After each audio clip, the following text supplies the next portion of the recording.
Hello everyone, and welcome to our third webinar in the Decoding the EU series.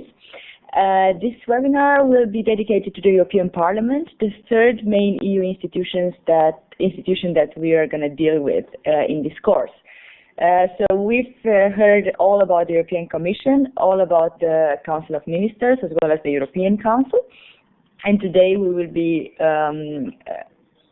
focusing on the European Parliament and its role, composition, functioning, and also, very importantly, the role it plays in the interinstitutional triangle. So yes, this is the kind of content for today. We have a guest speaker, Magdalena Zafala, and she will introduce herself briefly in a second. I will just want to go briefly through the content of today. First of all, we will deal with the European Parliament seat and main powers.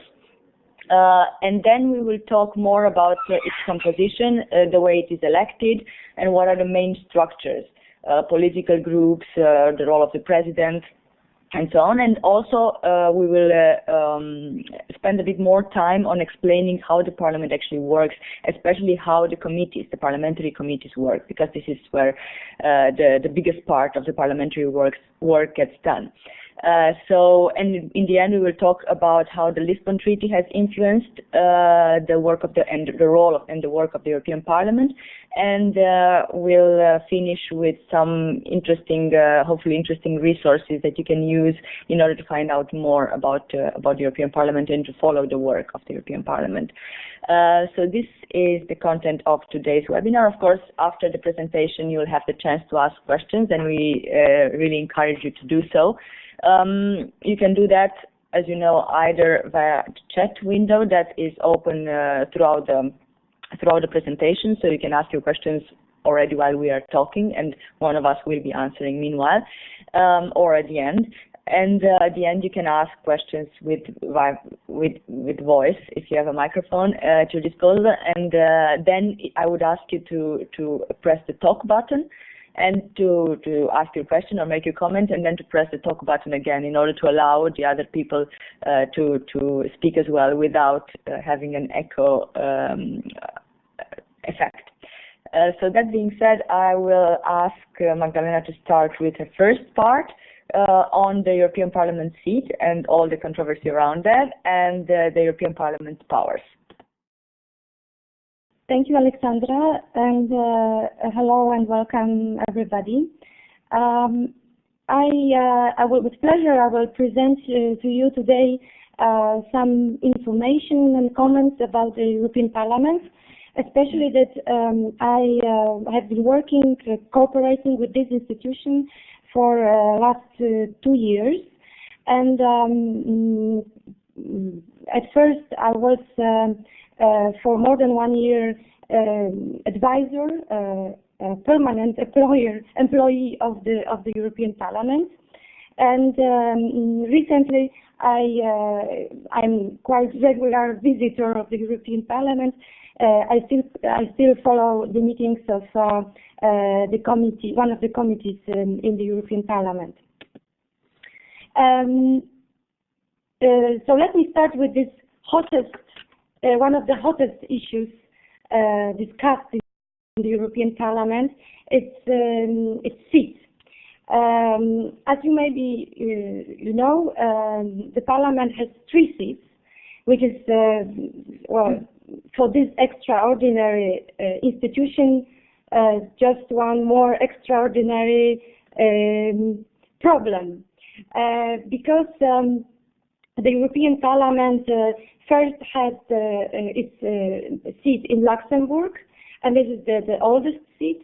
At the moment, there is only a secretariat, and half of the European Parliament staff works there. The other half is in Brussels. In Luxembourg, you can still visit the oldest room, the meeting room, where the first assembly was meeting. Luxembourg doesn't raise so much emotions. It's not so problematic for members of the European Parliament. But more more problematic discussions and the debates focus on Strasbourg seat. Strasbourg is a place for monthly 4 days meetings of the European Parliament.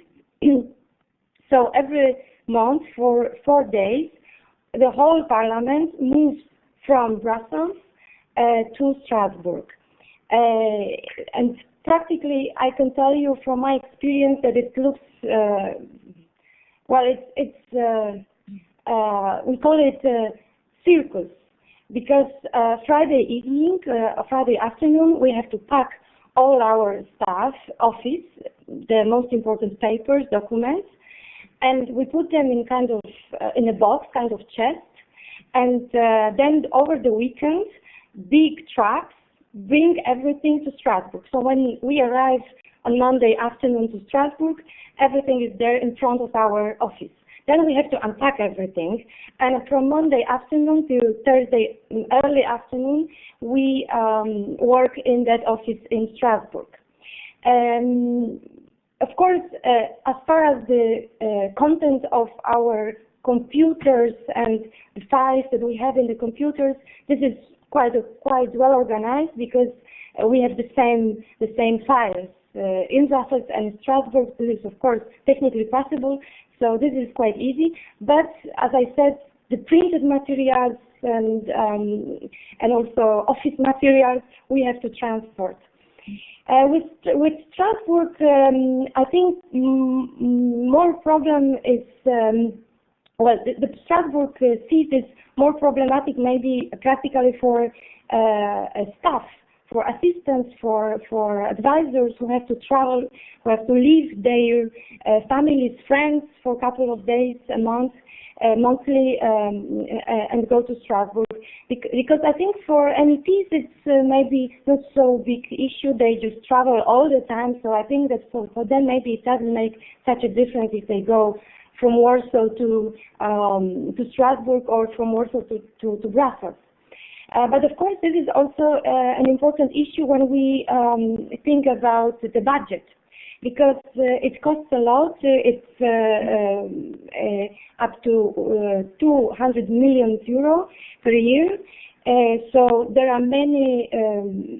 There is a important group of MEPs who are against this procedure, I would say, especially one of the most known opponents is Edward Macmillan Scott, MEP, who even created a special website called BrusselsStrasbourgStudy.eu, and where you can find more information about this problem, this particular problem. So the third seat, and actually the most important in my view, and practically the most used seat is in Brussels. The impressive building was built in the 90s, and at the beginning of 21st century it was finished. And there most of the work is focused, is concentrated. The parliamentary committees meet there. Also, once a month there are short 2 days plenary sessions.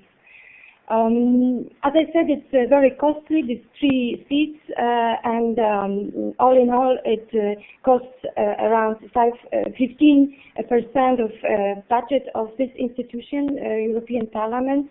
And as I said, also it's very much discussed and disputed. We will see what will happen. The problem with the changing of this situation is that it's in the treaty.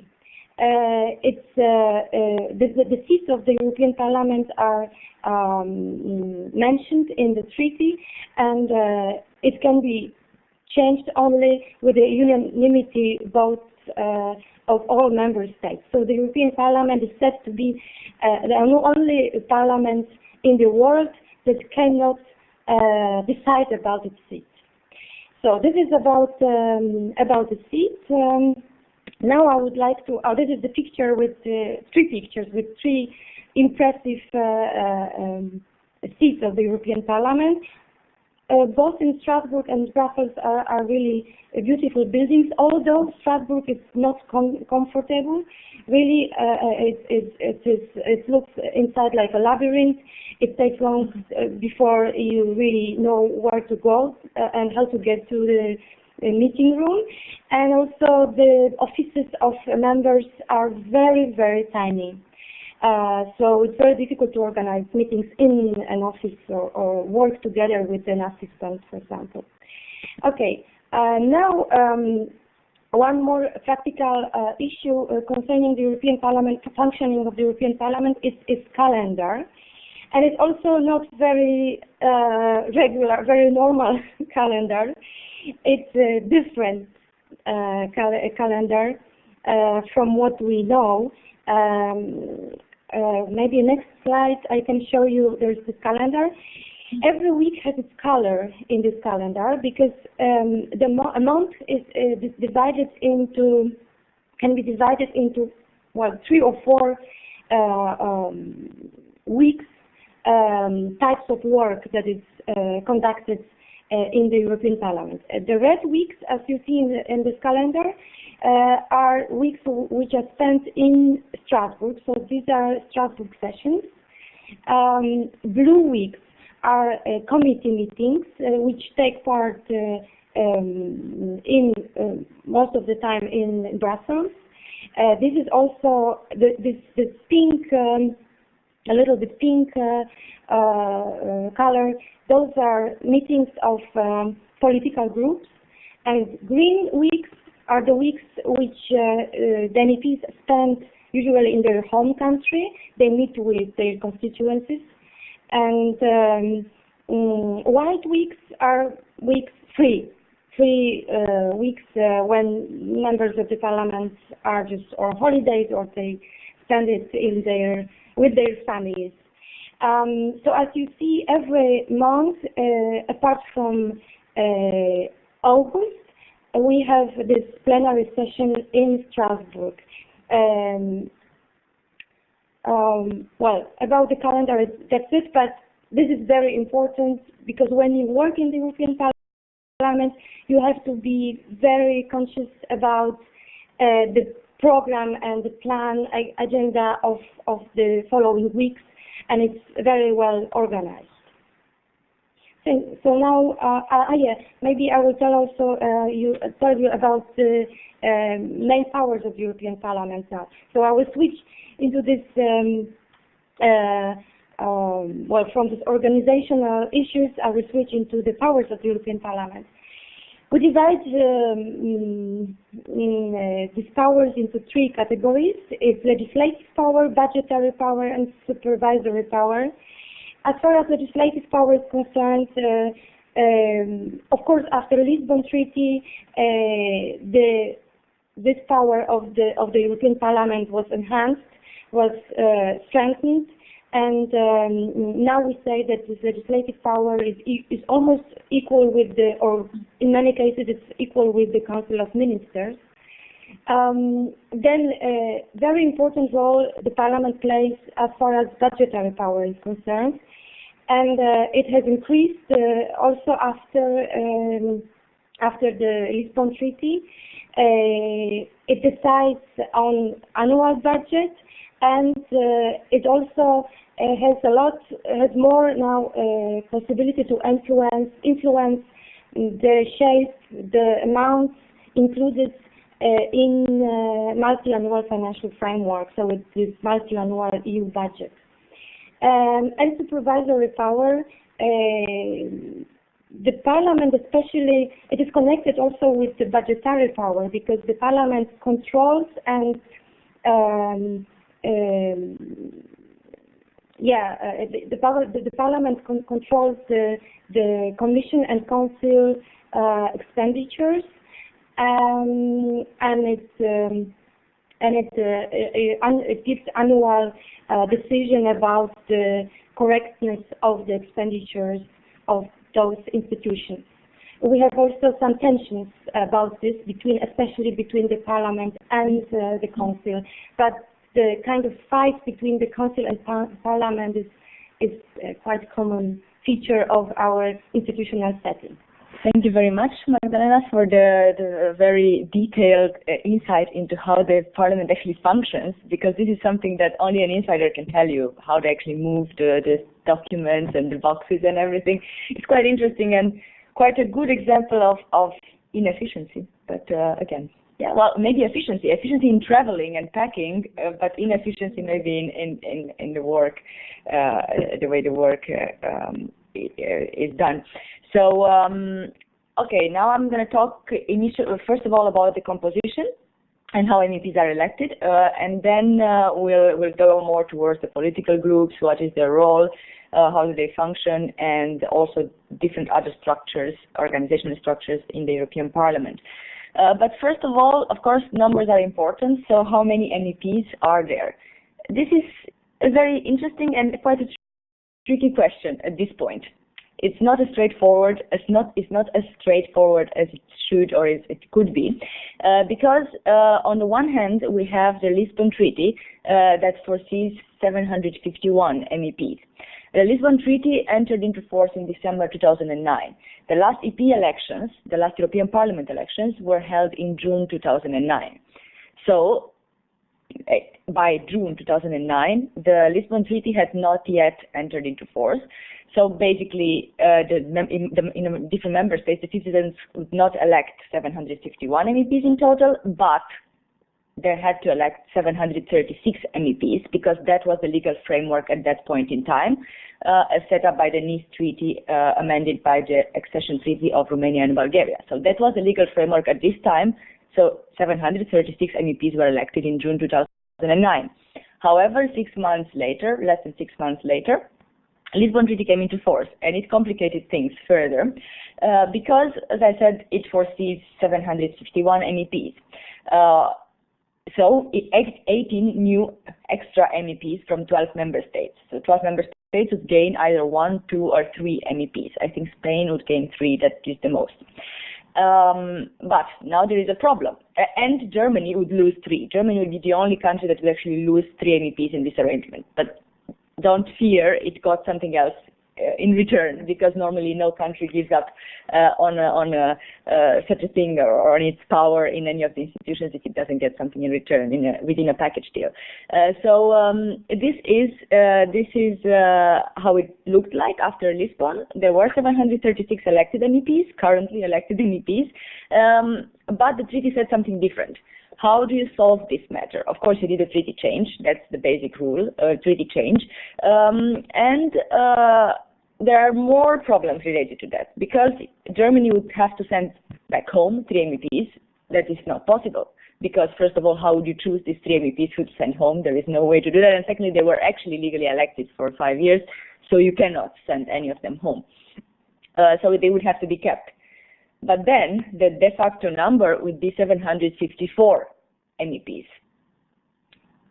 So that's 736 plus 18 plus the 3 Germans that have to stay until the next elections. So yeah, that would be definitely a different number than the one foreseen by the Lisbon Treaty. 3 more. That's all it takes to change to mess up the whole thing in one way or another. So you need a treaty change because of these 3 MEPs. So yeah, how do you go about that? Well, you need an intergovernmental conference. That's the only way to change treaties, even for such a small matter. Even if you really need a very, very small intergovernmental conference, but still you need all the heads of state and government to come together and decide that this change, which is really just formal, but you need them to agree on that.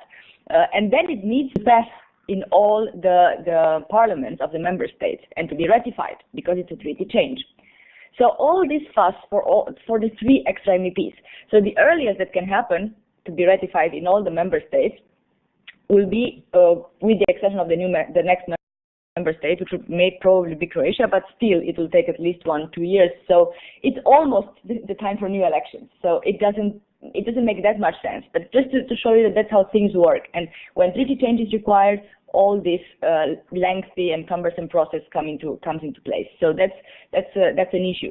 The other issue is what about these 18 new MEPs? Are they already here? Are they not here because the numbers just don't fit? It doesn't match? Yes, they are here. They haven't been here for long, I think just for a few months this year, I think. But for 1 or 2 years, they were actually not in Brussels. They are called the ghost MEPs. So if you read somewhere about the ghost MEPs, you have to know that it's no kind of weird sect or anything in the European Parliament, but it's actually these MEPs that have their situation very unclear. At the moment, they just have the role of observers until the treaty change is passed, and their role actually will start. Their real role in voting and so on, power will start. At the moment, they are just observers. So even though they are foreseen by the treaty, they are actually still just observers until the treaty is ratified. But this was just really to show how even the smallest treaty change would actually impact on the whole functioning and the composition of the European Parliament. Now, back to how the European Parliament is elected. Well, you probably know already that it's directly elected because some of you, and hopefully all of you, voted in the European Parliament elections. Before, it was not always the case. This is the case currently, but it was not always the case. Before 1979, MEPs were actually not directly elected by the European citizens, but they were delegated by national parliaments. So only in 79 we had the first direct elections, and back then we had 410 MEPs. Maybe just a little step back in history. Remember that in that time, in 79, there were 9 members of the European Community back then. So 9 countries, 410 MEPs. Currently we have 27 countries, 751 MEPs. Let's take the Lisbon number because that's the treaty one. It's up to you to think a bit about the balance and representation, but it's quite an interesting topic to think whether the parliament is too big or too small, really representative or not. But that also has to take into account how many of the European Parliament members, the MEPs, are actually very, very active, because most of the time, or most of them, are not extremely active. Just to put it quite mildly. But of course, not everyone can be very active. There are some that really have their name up there in the media and quite well known and linked to a specific dossier. That's really the way to become known and to become a star. It's not really a star, but quite a known MEP. It's to link your name to a specific issue, to a specific file, not to actually be very broad, but to be very focused on one topic and to fight for that one, and then your name will be linked to the success, hopefully, or the failure of that topic. But at least you will be known as an MEP, which is not the case for most of the 750. Elections are held every 5 years. And it's important to know that they're organized not at European level, but at national level. So therefore, you have national electoral campaigns, and the elections are done through national electoral systems and procedures. So it's really more or less a national election, because also in the campaign, the candidates use a lot of national or specific national topics instead of really going broader and dealing or tackling European topics. And that might actually be a problem why the turnout is so low and why actually people are not interested in EU topics or don't link the elections of the European Parliament members with EU topics, because that's how it's presented to them in the electoral campaign. Now we'll talk about the various structures of the European Parliament, and first we're going to talk about the political groups. Then we're going to deal a little bit with the European Parliament President, what is his role, how is he elected, and the various other bodies that are important, political bodies that are important, that have quite an important role in managing the activity, the day-to-day activity of the European Parliament. And after that, Magdalena will come back and explain in detail how the parliamentary committees work, because they are actually the functional division of the European Parliament, and it's actually where most of the parliamentary work gets done, where most of the legislative files are actually discussed first and decided upon before they go to the plenary for voting. So that's quite an important part, and it relates a lot to how the Parliament functions. But before that, still sticking with the composition. We have at the moment 7 political groups, plus the non-attached members. And here you see the division, the numbers, how many belong to every political group. You need at least 25 MEPs from at least 7 member states in order to form a political group. And they did set this threshold, and they put it up in the last elections because, just in order to make the political groups meaningful, not to allow 3, 4, 10 MEPs from one country to just form a group. Because we'll see in a second, political groups have quite important, they have resources allocated to them, they have staff allocated to them, and the bigger they are, of course, they get more staff and more resources. But anyway, the rule is that you have to have minimum 25 MEPs from at least 7 member states. When this is not fulfilled, or even if the group exists, but then some MEPs leave, then the group is dissolved when this is no longer fulfilled. You see that the biggest political group, and maybe I'll talk better on this scheme, the biggest political group is the European People's Party, so the Conservatives. The second one, the Socialists, now it's called Socialists and Progressive Alliance, I think, something like this. Progressive Alliance of Socialists and Democrats in Europe. They changed name after the last elections. And then you have the Liberals. These are the more classic ones. And then you have the Greens, quite important. And after that, you have a few smaller groups. Most of them are at least 2 of them are quite on the Eurosceptic side of the spectrum. They are rather small, as you can see, the ECR and the EFD, the European Conservatives and Reformists, and the Europe of Freedom and Democracy. Before the last elections, there were also 2 smaller groups, but they were named differently, so there was a bit of reshuffling the 2009 elections, especially because the ECR, I think it's quite important to note that the European Conservatives and Reformists, this group over here, it's actually made up mostly by British Conservatives, because they have split from the biggest group here, the EPP. They were part of the EPP for a very long time, and they had always threatened to leave, and in the last elections, after the last elections, they actually left and formed a new group together with, of course, members from at least other 6 countries. Yes, it was a risk. It is a risk because, as we will see throughout the presentation, the bigger the group, the more likely you are to actually be in charge of a more controversial or a more important report. And Magdalena will explain that later. So if you are part of a smaller group, these chances are of course decreasing. But okay, it was a choice made on basis of ideology probably, or just they felt that they did not belong to that group anymore. They didn't represent their views. And they are not the most Eurosceptic. Of course, the ones in Europe of Freedom and Democracy are actually the most Eurosceptic. And there you find parties like UKIP, the UK Independence Party, that actually, basically the rationale of these parties goes against the existence of the EU. So basically what they want is their countries pulled away from the EU. And therefore you might actually wonder, what are these people doing in the European Parliament, getting a salary from the European institutions? Yes, it's freedom of opinion and speech. So you can't have only one-sided opinion. You have to have opinions of all types. And most of the time you will have probably seen those people, because whereas before I mentioned that you can become a star in the European Parliament if you are linked to the success of a specific file, you can also become a star if you are a very good speaker, and if you are a very good speaker, and especially with these more radical views. So most of the people, some of the members of these groups can be quite visible in the European Parliament, and you'll probably know already, or you could find out what I'm talking about. They sometimes dress up in costumes just to bring awareness on their views, which are basically anti-EU. But that's just to show that the European Parliament really functions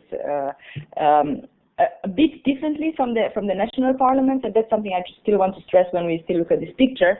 Whereas in mostly in the national parliaments you have this clear ruling party opposition division. Here you have a different setup, and essentially different because you do not have a clear ruling party and a clear opposition. You always have shifting coalitions depending on the topics that are discussed.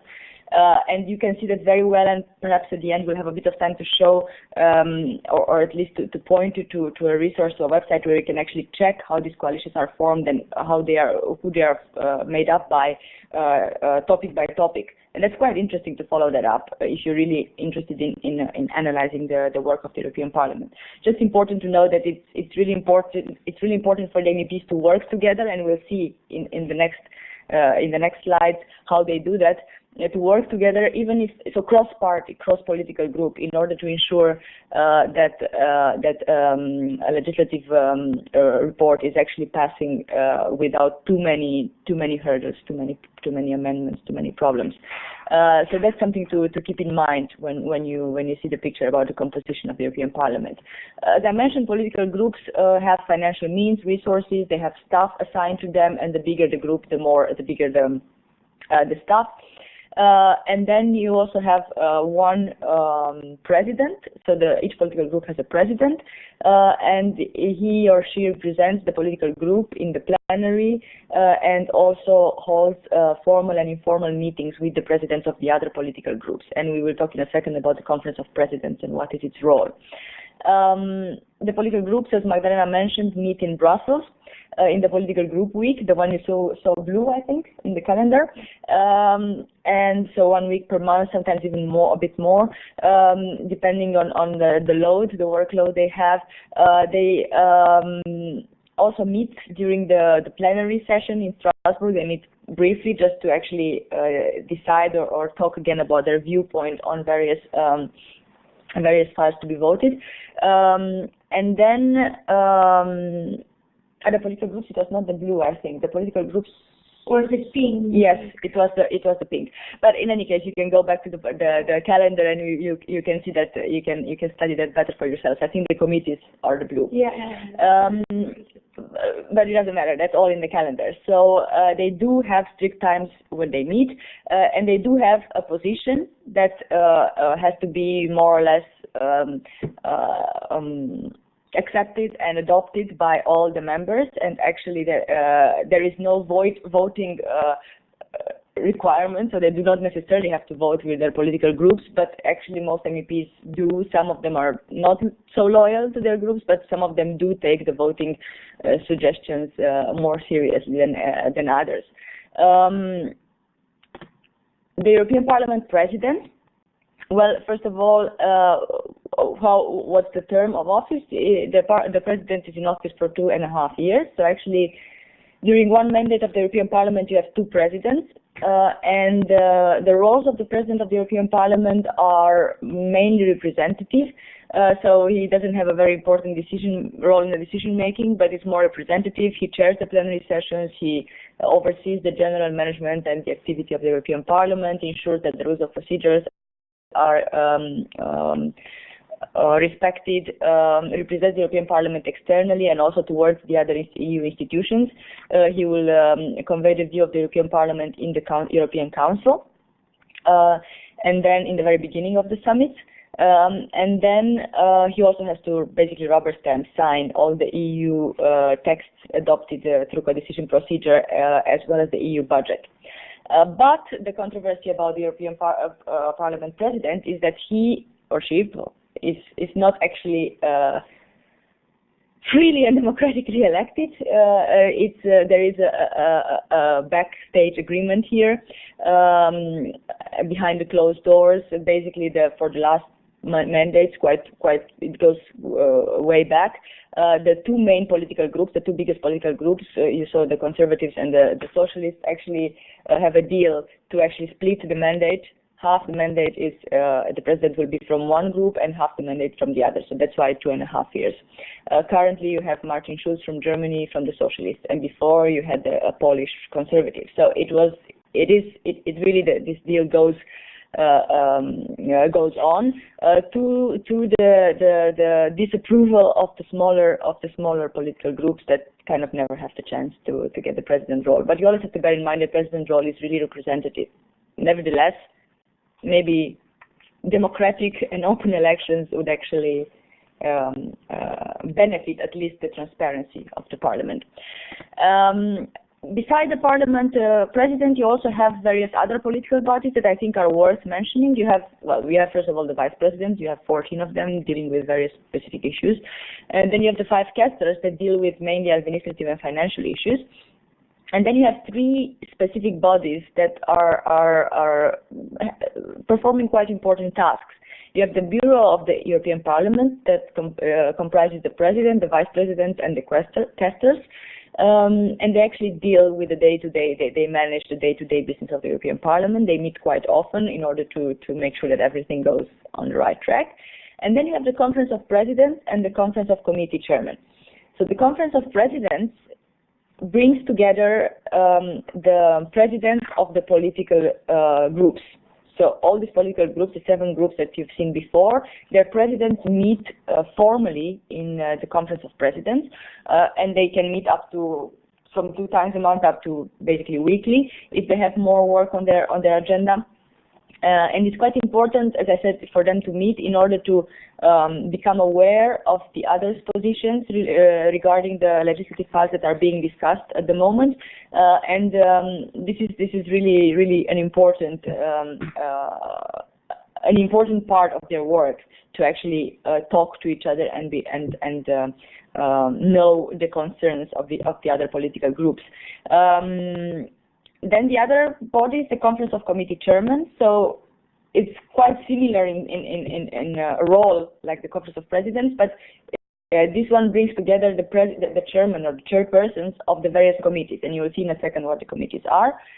So the presidents of all these committees, the chairpersons of all these committees, come together in this forum, and it also serves as a forum for planning, for checking the progress of work on various files. And again, it's important here.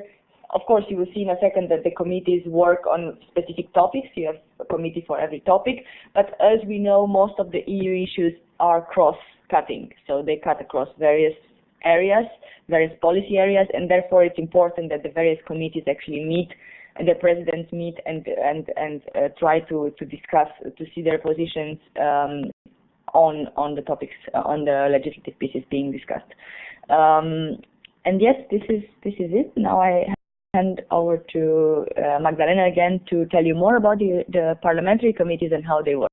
Alexandra told you about members of the European Parliament called ghosts, and I will tell you about the shadows now. So I think it's going to be interesting again. Yeah, the Parliament is very interesting and very dynamic institution, and the parliamentary committees are places where I would say quite important part of the discussion debate takes place. At present, we have in the European Parliament 20 committees. Here on the next slide you have the whole list. As you see on this from this list, all these committees are specialized. They specialize in certain topics, like ministers, yes, in the government. And we have here committees, for example, on foreign affairs, committee on development, on economic and monetary affairs, on fisheries, on agriculture, and so on. The Parliament can also create subcommittees. In the current term, only 2 subcommittees were created by the Committee on Foreign Affairs. The Parliament can also set up special committees, and this possibility is applied by this Parliament, and in the past, Special Committee on Financial and Economic Crisis worked, and also one more interesting committee, which was called SURE. This was a special committee for the future multi-annual financial framework of the European Union and the future development of the European Union. At present, we have also one new special committee in the Parliament. It's called CRIM or Crime, depends how do you pronounce it. It is the Committee for Organized Crime, Corruption and Money Laundering. So probably very serious problems are discussed in by this committee. As I said, in the committees, the bulk of the discussions is conducted. Some more active members of the Parliament are members of several committees, as members or as substitutes, because they can be members of a committee, or they can be a substitute. But of course, it takes a lot of time to be really an active member of a committee. So I think that you can say that the more if the member belongs to 3 or 4 committees as a member or as a substitute, it means that he is very active or really hard-working person. Sometimes a member can be in one committee, but he or she can be really focused on this work and take part and actively participate in the meetings. I have to admit that I've made this observation, and I have to admit that some members are not very active, and they formally belong to 2 or even 3 committees, but they can't really have enough time for all the meetings of all committees that they belong to, or they just don't come to the meetings. So, so the formal,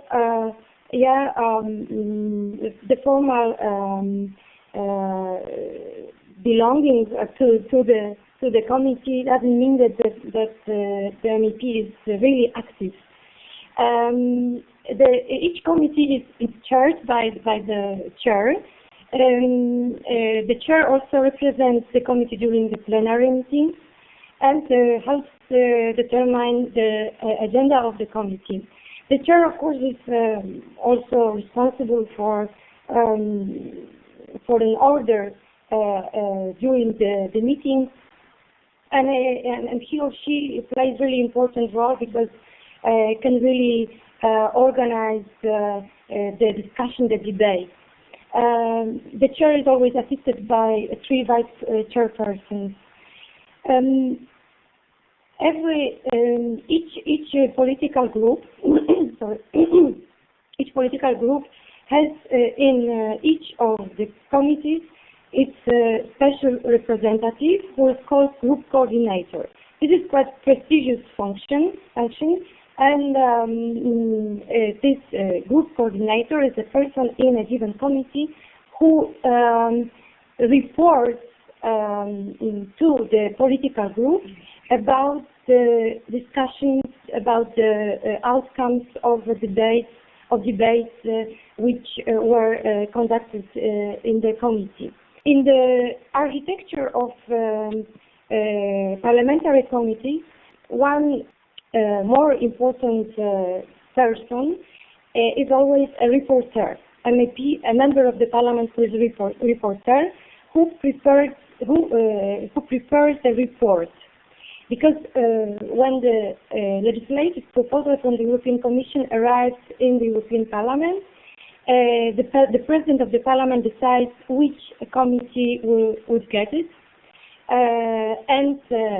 Normally there is not a big problem. It is divided according to the topics, yes, and the particular committee who is, for example, responsible for regional policy is usually responsible for drafting reports on regional policy issues. But if there is some problem with the decision about this, then the Conference of Presidents can take a decision which a committee will draft reports. Normally we have committees which are responsible for the report, and several committees which can prepare opinion for a given legislation. So it's kind of advice that other committees give on a particular piece of legislation. The committee which is responsible for the report proposes amendments to this legislative act. This is also discussed during the meeting. Then it's voted by the committee, by the responsible committee, and then it's presented during the plenary session. Sometimes, in the framework of enhanced cooperation, two committees can work together. Then the meetings are joined, and for example, if there are two committees interested in one issue, in one topic, they can coordinate their meetings. Now, I mentioned also that an important role is played by a member who is a rapporteur. As I said, this is a prestigious function, and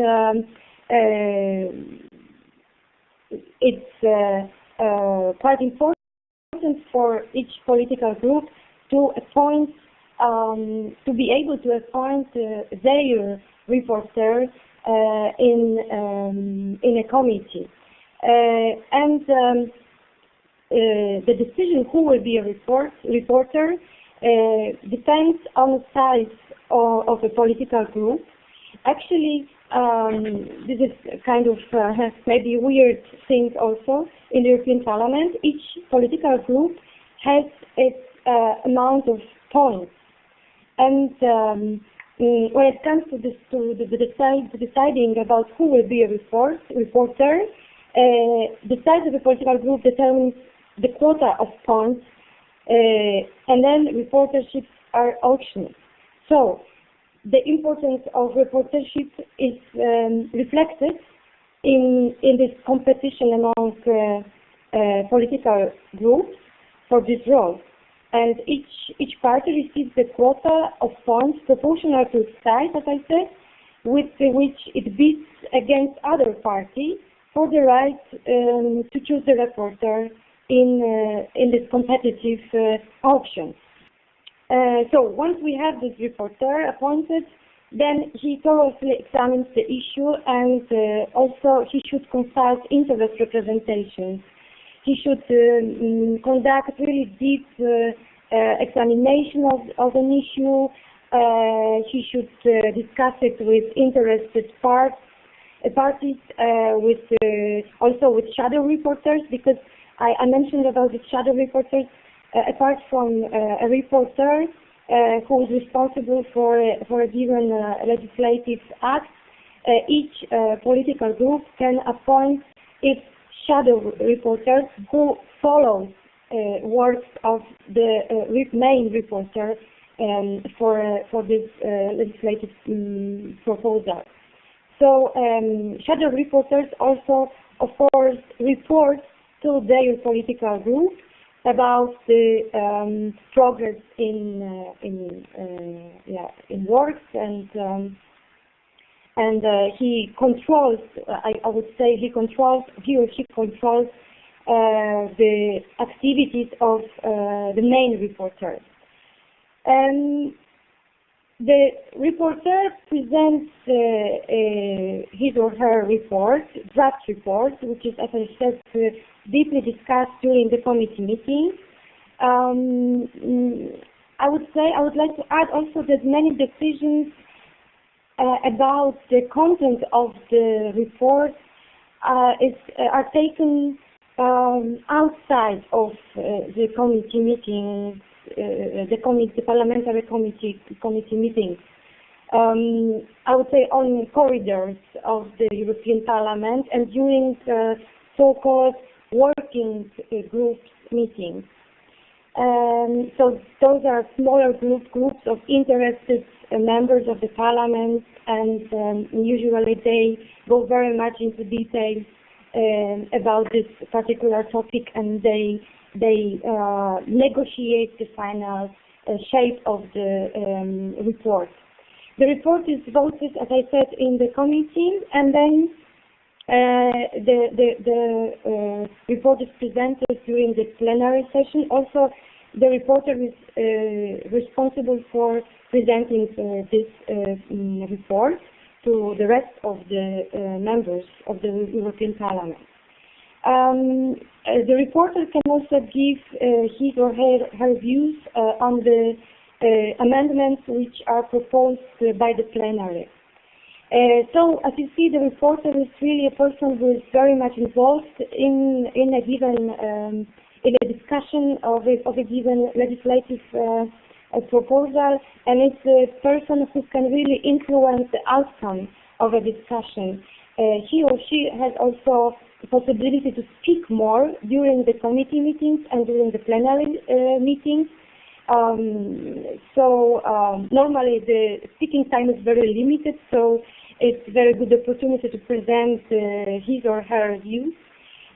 So this person is, I would say, very much responsible for this piece of legislation, and also that's why the rapporteurs are very often attacked by lobbyists and by interest groups, because they know that this particular person will be drafting the report and will influence the final outcome of the discussion.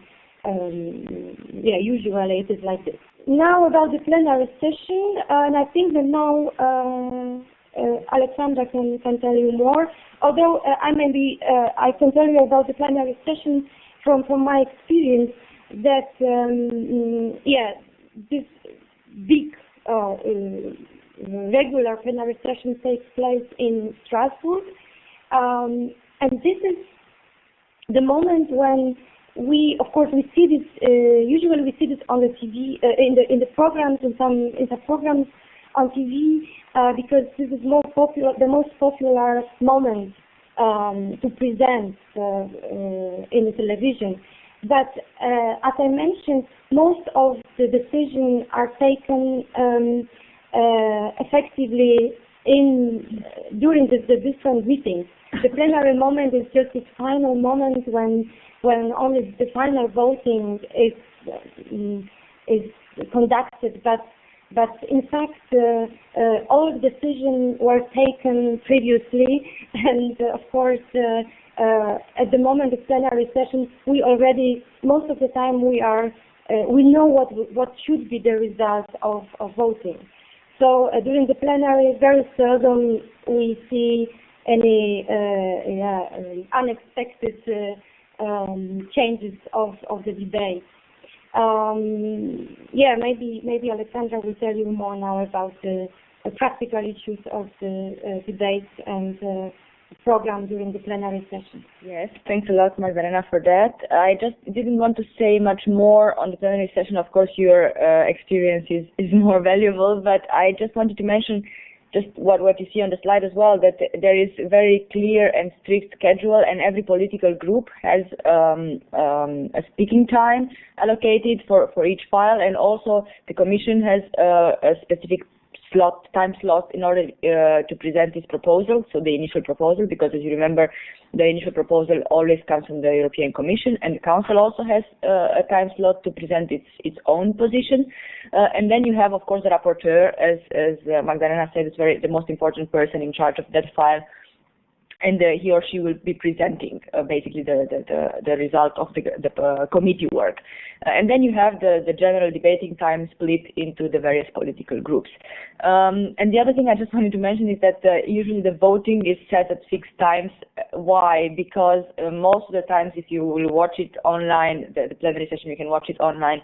We'll go in the end at some links to see where you can do that if you're really interested. And you can see that most of the time during this 4 plenary session days, the room is pretty empty. It's a big room that is pretty empty, and it's important to have the voting at strict times so that the people know when to come back and to vote.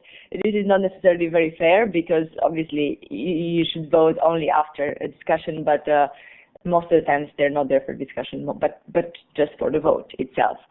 That's normally. I know that if they are not there for the vote, they can have part of their allowance taken. So it's important to be there for the vote at least. So that's how it's practically organized. But now at the end, I just wanted to make you aware of some other bodies that you might hear about. I won't really go into detail with this, because you can read about it more if you're interested. But you should know that there are also EP delegations that they are the bridge between the European Parliament and the various other countries who want to join the EU, are on the path of joining the EU, or not at all, and also the bridge between the European Parliament and other multilateral assemblies, like for example the African, Caribbean and Pacific States Assembly, the Mediterranean Assembly, Latin America, the EU Eastern Neighborhood countries, and NATO countries.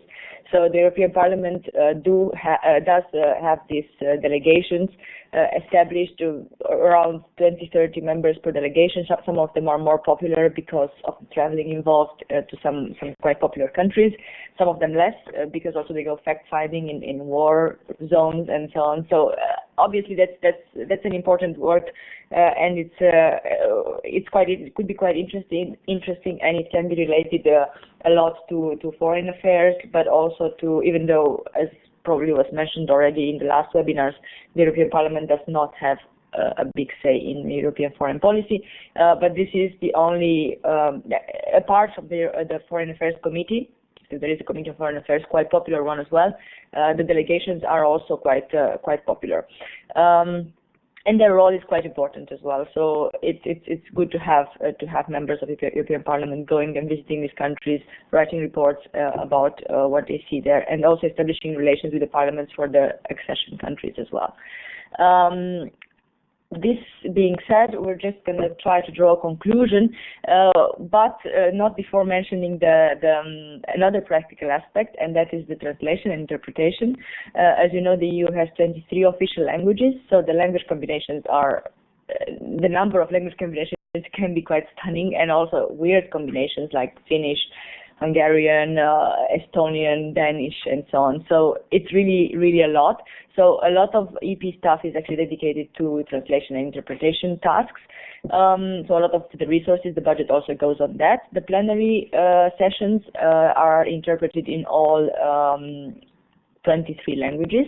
The committee meetings, not really, depending a lot on who is going to speak, who is going to present, and what language they prefer to talk. But you would have sometimes 4 or 5 languages interpreted. And then you have all the documents that have to be translated in all the languages, and sometimes that has an impact on the length of the document. Some documents have to be restricted in length because otherwise there wouldn't be enough time to translate them in all the languages. So these are really practical issues. And that's the same actually applies with the interpretation, because the interpreters have a quite strong trade unions in the European Union, and if they go above the time set, the very strict time, 2 hours or so that they can interpret in one meeting, then they will just leave the interpretation booth, and then, well, you're left without that specific language translation. So actually, they're quite an important part, and that impacts sometimes the length of the meetings or the length of the texts, as I said before. Just to conclude, Magdalena mentioned in the beginning the 3 main powers, the 3 main roles of the European Parliament. Well, the Lisbon Treaty, that, as I said, came into force in the end of 2009, has actually strengthened all the 3 roles in different ways. The legislative power, the main power that we've seen, whereby it legislates together, it co-legislates with the Council of Ministers. that's increased because of the increase of the scope of the co-decision procedure. Now it's called ordinary legislative procedure. So as the name says, it really covers almost all the fields. Well, there are exceptions still, but over 40 new fields that have not previously been covered by co-decision, so in which the Parliament had not previously had such an important role.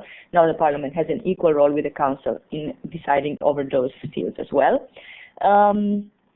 Then also the budgetary power, it's the same. The Lisbon Treaty increased the Parliament's powers. And how did it do that?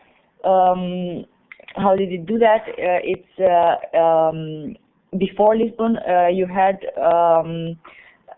the distinction between the compulsory expenditure and the non-compulsory expenditure. The compulsory expenditure was mainly the biggest part of the budget, which was dedicated to agriculture funding and the common agricultural policy, and then the non-compulsory, basically the rest. But the Parliament didn't have the final say on the compulsory expenditure, and that of course bothered it quite a bit. But that division has been deleted by the Lisbon Treaty, and now the Parliament has the final say on the entire budget and all its parts.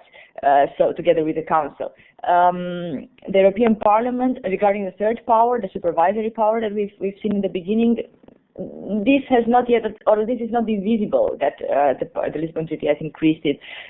We have to see at the next elections and when the next commission is set up, because what the Lisbon Treaty says is that the EP has to elect the President of the European Commission on the proposal of the European Council and taking into account the results of the European elections. Well, the last time we had Barroso elected again because there was no counter-candidate from the Socialists, but hopefully in the next elections this will change and we will have a more realistic or a more genuine election process. And then we can see if this new role was really improved or strengthened by the Lisbon Treaty. Before I continue, before I do have the final slide, I would like to give the word to Magdalena. Thanks. I just wanted to add something about the languages. As Alessandra said, we have 23 official languages, and in fact, many important meetings are simultaneously interpreted into all these languages. But as I said, most of the decisions are taken on the corridors where you have to speak English, basically. And French, of course, some people say that French is also important in the European Parliament, or German, but I wouldn't say so. I mean, of course, it's useful always. You can also speak other languages and it can be useful. But without knowledge of English, I believe that an MEP can function properly in the European Parliament. So at least like average knowledge of English, communicative English is important. But of course, if you want to negotiate something, you have to know the language a little bit better. So this is very crucial. And also most of the documents are at first they are prepared in English. So if you want to get some papers, some documents, some new proposals, some draft of the report as fast as possible, you will get it, but it will be in English. So it's also important. And another thing which I would like to add, when I was talking about the activities of members of the Parliament and how to assess their real activity and their role in the European Parliament. There is this webpage, votewatch.eu. Yeah, exactly. You will tell about this? Okay, I can tell it. Because it's quite interesting to see this webpage, votewatch.eu. I guess this is the address, where you can really see those who create, I don't know exactly who is this, a kind of organization who follows the activities of members in the European Parliament. They provide quite detailed information, statistics about these activities and attendance of meetings and so on.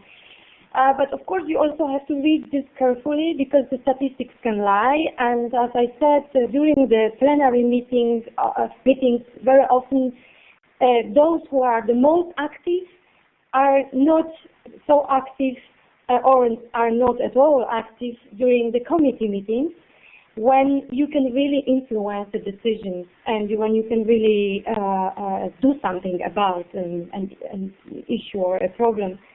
So if an MEP presents often his views during the plenary meeting, it doesn't always mean that he or she is really an important player in the game. So of course you have to be careful reading these statistics and this data that is presented on the webpage. That's just this from my side, and Alexandra now again. Thank you very much. A very good point. I actually wanted to mention the VoteWatch page at the end, but I already wrote the link in the chat box, so please do visit that website. It's very interesting to see the statistics about the attendance, about who speaks, about the loyalty, if they vote according to their political party, and also it's nice to see there the coalitions. Explore a bit the website and you will see it's nice to see the coalitions that are made between the various groups for various files. You will see that sometimes in, I don't know, environmental policies, you will have different coalitions that you have in education policies or in financial policies. So you will see that how it changes, and that's quite interesting. But one disclaimer to do for this website, to have for this website is, of course, what Magdalena said. It's not really important that you see that someone is active only in the plenary session. Sometimes it can even be the case that, okay, that person was never active in the committee but now wants to speak because plenary is the most visible thing, like she mentioned. And also, unfortunately, at this point, VoteWatch only can show the statistics for the votes in the plenary. It doesn't have access, because there is no open data on that, and I'll explain you in a second why, for the committee meetings. And that's quite a problem, because basically what the data that VoteWatch can put on their website is only the data from voting that is done through a roll call vote. So when the voting is registered, it's recorded. And that happens always in the plenary by default, but in the committees, there has to be a number of MEPs requesting that, and most of the time they do not do that. So actually, this website that can really improve transparency of the European Parliament and its functioning lacks a little bit, and you have to always see it from this angle, that it doesn't show the results of the debates in the committees. And as we said, that's where the bulk of the work is being done. So they really work and they really lobby to actually have roll call votes also in the committees, so that they can be recorded, so they can be included in the statistics. Hopefully in the future that will happen. As we've seen in the last years also, it changed that you can actually watch live the committee meetings on the website of the Parliament. Before you could only watch, before you could only watch the plenary, and obviously, as I said, the plenary can be pretty boring because it's mostly voting and discussion is very limited because there are not many people in the room. But if you watch the committee meetings, that's much more interesting because you have lively debates, and if the topic is of interest to you, that's actually the place to go. So that's changed the last years, the last months. I think you can actually watch more and more committee meetings. Before it wasn't the case. So hopefully more and more the votes of the committees will be also included in such pages like VoteWatch, because it's a really important tool for transparency.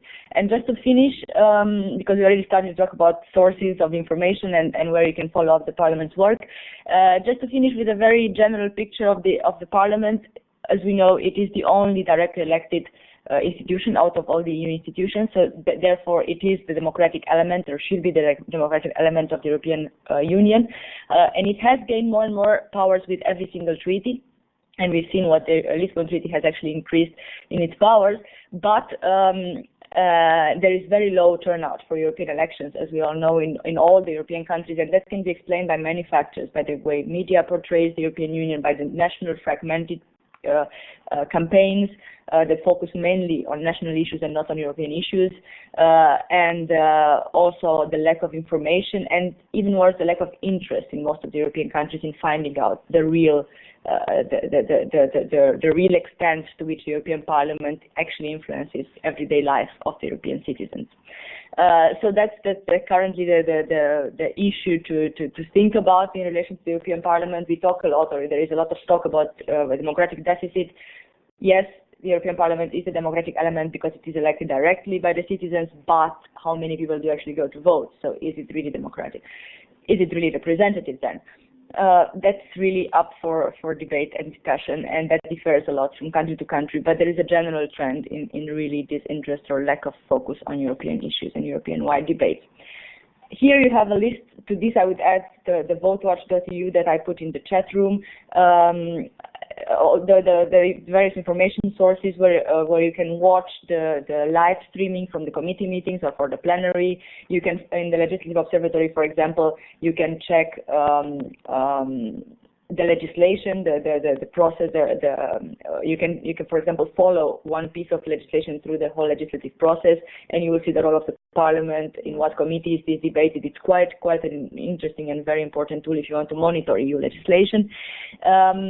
And then Europarl TV, you have there also the debate stream. Then you also have little videos that deal with various policies, or you can use them in your research. You can use them for your teaching if you're teaching. So it's quite an interesting resource. And this, I just wanted to finish the session by reintegrating and coming back to the bigger picture. In the first two webinars, we've seen the other two main institutions, the European Commission and the European Parliament, the Council of Ministers and the European Council. And today we've seen the European Parliament. So basically, what we've done now is actually to have a look at all three institutions from the triangle, the main institutions. And just to recap a little bit, the European Commission has a legislative monopoly, so it has the sole power of proposing legislation. And then the European Parliament, it is up to the European Parliament and the Council of the EU, so Council of Ministers that we've heard last week, to actually co-legislate, to adopt decisions on the legislative proposal from the Commission. And then you have the member states that have to implement the EU law at national level, and you have the European Court of Justice that actually supervises and ensures the respect of EU law. This is very briefly just to reintegrate the Parliament within the bigger picture, and the next week, to also remind you of the next week's webinar, the last webinar that will focus not on institutions anymore, will build on the knowledge that you've acquired about the three institutions and how they work, and we'll put all the three pieces together and will actually reconstruct the decision-making process and walk you through the various stages of the decision-making process to finalize our online course. And hopefully by then we will have helped you decode the EU and how it works. And as usual, a reminder of our online modules that can be, together with all the other sources we mentioned, a very important source of information and refresher and reference tool for EU history, institutions, decision-making, law, and information sources. So yeah, thank you very much for listening, and please do not hesitate and ask us questions related to what we talked about to the European Parliament. We would be very happy to answer you, either in chat or via the microphone. I just wanted to mention that, as usual, you will get the recording together with the PowerPoint presentation in an email later this afternoon, so you can go back through the whole presentation. And if you have any more questions, you can always email to us, and we will try to clarify more on specific topics. If no questions come to you at this point. Thank you very much, then, and see you next week. Again, we will expect you to participate in our last webinar, and hopefully we'll try to clarify more questions by then or if there is the case. Thank you very much. Have a nice afternoon.